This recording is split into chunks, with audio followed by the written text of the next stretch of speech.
बिस्मिल्लाहिर्रहमानिर्रहीम। हज़रात मोमिनीन, मैंने एक चैनल बनाया है यूट्यूब पे नहजुल बलागा के नाम से, जो कि मौला अली की नहजुल बलागा के सरमन्स, लेटर्स और सेइंग्स को कवर करेगा। सो आप लोगों से गुजारिश है कि प्लीज़ मेरे चैनल को सब्सक्राइब करें और जो भी वीडियो अपलोड होती है उसको शुरू से लेकर आखिर तक देखें। इससे आपके इल्म में इजाफ़ा होगा। लोगों के साथ शेयर करें, कमेंट करें और वीडियो को लाइक करें। शुक्रिया। तुम्हारी ज़िंदगी जा रही है और मौत तुम्हारी तरफ बढ़ी चली आ रही है, तो मुलाकात कभी भी हो सकती है।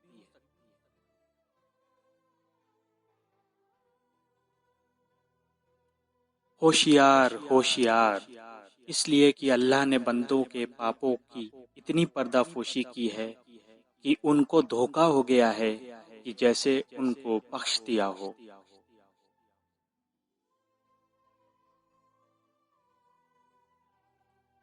अमीरुल मोमिनीन हज़रत अली इब्न अबी तालिब अलैहिस्सलाम से ईमान के बारे में सवाल किया गया। आपने फरमाया कि ईमान 4 पायों पर खड़ा है: सब्र, यकीन, अदल और जिहाद।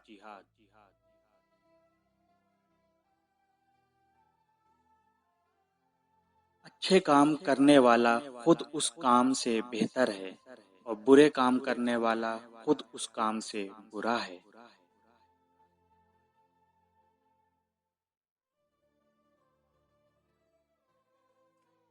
सखावत करो मगर फिजूल खर्ची मत करो, किफ़ायत करो मगर कंजूसी मत करो।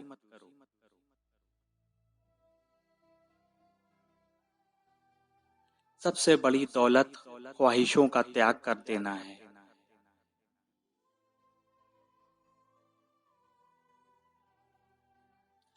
व्यक्ति दूसरों के बारे में बिना सोचे समझे ऐसी बातें कह देता है जो उनको नापसंद हो, तो वो उसके बारे में ऐसी ऐसी बातें कह देता है जिनको वो जानते तक नहीं।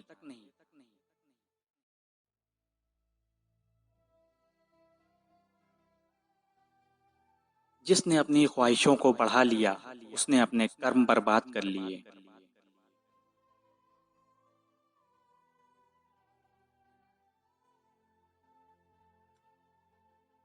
हज़रत अली अलैहिस्सलाम ने अपने पुत्र हज़रत इमाम हसन अलैहिस्सलाम से फरमाया कि मुझसे 4 और फिर 4 बातें याद कर लो, जिसके बाद तुम्हें किसी कार्य से हानि नहीं पहुंचेगी।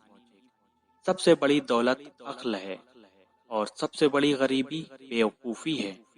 सबसे डरावना अकेलापन केवल अपने आप को पसंद करना है और व्यक्ति की सबसे आदरणीय जाति उसका सद्व्यवहार है।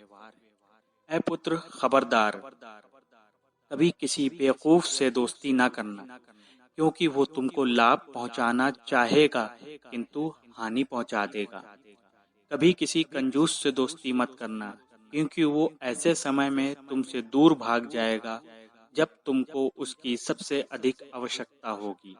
और देखो, कभी किसी व्यभिचारी से दोस्ती ना करना, वो तुमको बहुत सस्ते दामों में बेच देगा। और देखो, कभी किसी झूठे से दोस्ती ना करना, क्योंकि वो शराब की तरह है जो तुमको दूर की चीजें पास और पास की चीजें दूर दिखाएगा।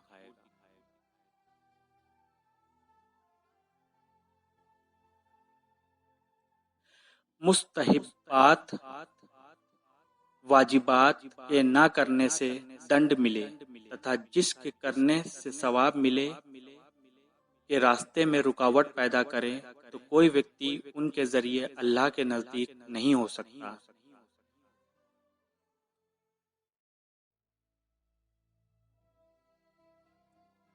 बुद्धिमान की ज़बान उसके दिल के पीछे होती है और बेवकूफ़ का दिल उसकी ज़बान के पीछे होता है।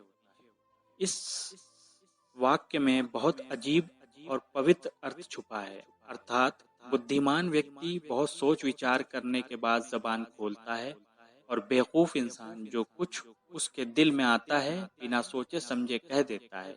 इस तरह अक्लमंद की ज़ुबान उसके अधीन होती है और बेवकूफ़ का दिल उसकी ज़ुबान के अधीन होता है। यही बात दूसरे शब्दों में इस तरह कही गई है, बेवकूफ़ का दिल उसके मुंह के अंदर रहता है और बुद्धिमान की ज़बान उसके दिल के अंदर रहती है।